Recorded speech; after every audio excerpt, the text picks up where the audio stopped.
Otro concepto importante de revisar es el concepto de huella ecológica. La huella ecológica nos va a permitir evaluar la aportación del estilo de vida en el deterioro del ambiente. Esto consiste en determinar la extensión de terreno que se necesitaría para obtener los recursos que se utilizan para la fabricación de los satisfactores que consumimos día con día. Es decir, mientras mayor sea nuestro número de satisfactores y mientras más estén alejados de nuestras necesidades básicas, la cantidad de terreno que se necesitaría para cubrir nuestras necesidades es muchísimo mayor. Para entender las consecuencias de esta huella ecológica, primero debemos revisar algunas teorías, como la teoría de James Lovelock, que habla de una hipótesis, la hipótesis de Gaia. ¿En qué consiste la hipótesis de Gaia? La hipótesis de Gaia consiste en considerar que la vida se comporta como un organismo vivo. Es decir, ante el impacto ambiental que el ser humano representa para el planeta, el sistema de defensa del mismo está activándose. ¿Cómo lo podemos ver? Lo podríamos ver como el calentamiento global, los terremotos y los grandes desastres naturales que buscan mitigar los efectos del cambio climático. De tal forma que pareciera que la Tierra se está tratando de regular del gran impacto que el hombre le ha provocado.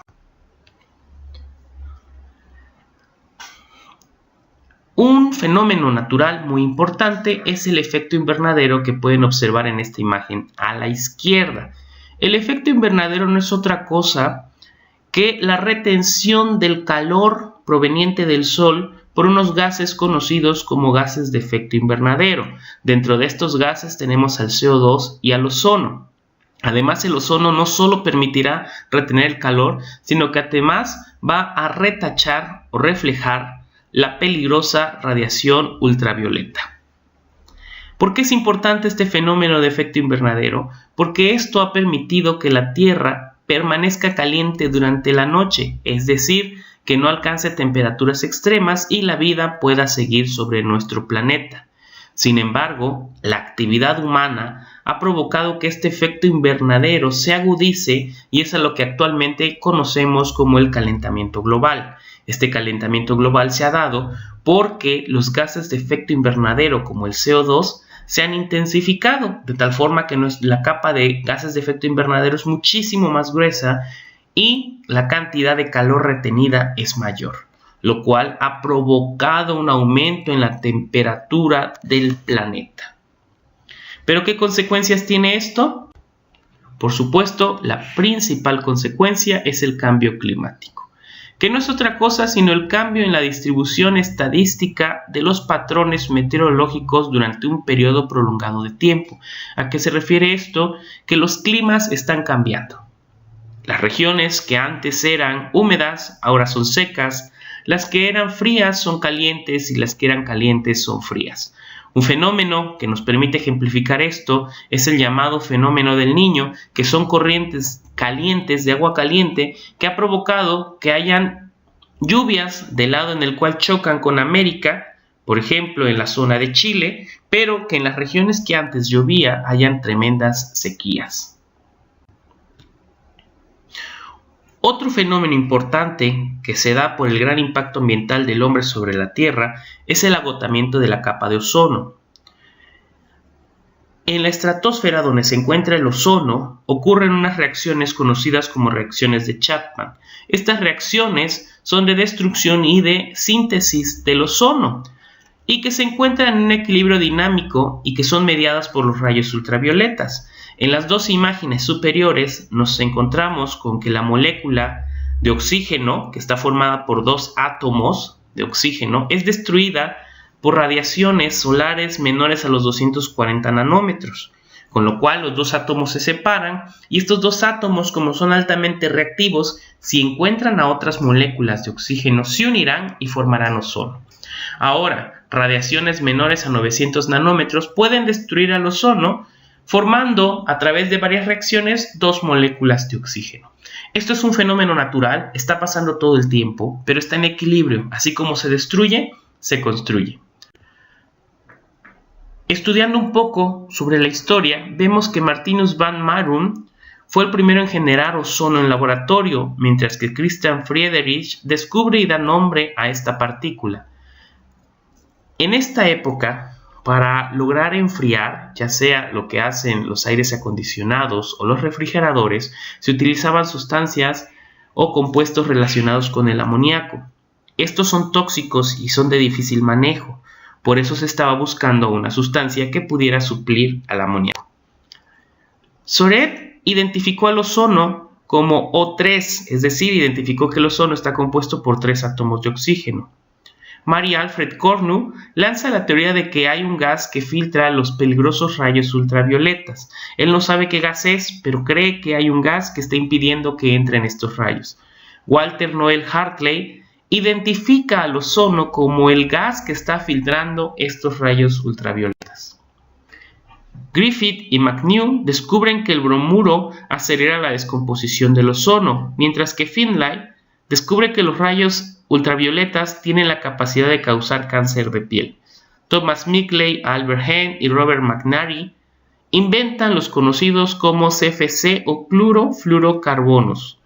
Estas sustancias se inventaron para reemplazar al amoníaco como refrigerante. En un inicio se pensó que serían sustancias exitosas, pues son poco reactivas. ¿Qué significa esto? No reaccionan con otras sustancias que se encuentran en el ambiente, por lo cual se consideraba que eran poco peligrosas para el ambiente. Mario Molina y Sherwood Rowland hacen la hipótesis de que los clorofluorocarbonados están dañando la capa de ozono. ¿Cómo descubren esto? Se dan cuenta que los clorofluorocarbonados, al ser poco reactivos, se descomponen muy lentamente, es decir, perduran por muchos años en el ambiente y con el tiempo pueden ser arrastrados por las corrientes de aire hasta nuestra estratosfera, donde encuentran al ozono, y resulta que con el ozono sí son reactivos y tienen la capacidad de destruirlo. Después de las investigaciones de Mario Molina, que es un mexicano que ganó el premio Nobel por sus investigaciones, se establece el Protocolo de Montreal, que busca reducir el daño de la capa de ozono. Cuando este protocolo fue firmado por más de 150 países, se tenía previsto que se eliminara el uso de CFC para 2010 y la restauración de la capa total de la capa de ozono ocurriera en el 2050. La deforestación es otro problema al cual nos estamos enfrentando y consiste en la extinción de las plantas forestales de un terreno, es decir, la destrucción de la vegetación de una zona. ¿Cuáles son las causas de la deforestación?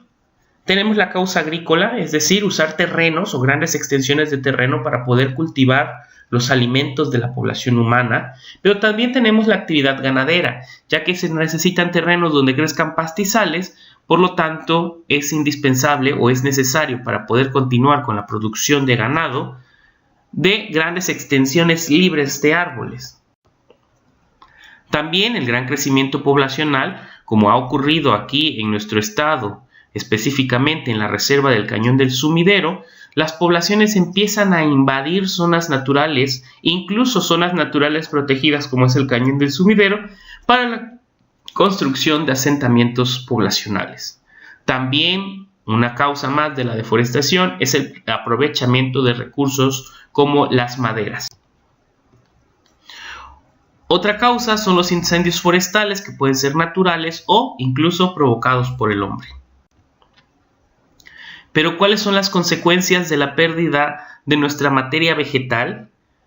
La principal consecuencia es la pérdida de biodiversidad, pues al destruirse estos hábitats, no solo se destruyen las plantas que se encontraban en esta región, sino que los animales, la fauna que vivía, tiene que buscar otros lugares o incluso perecer en el intento.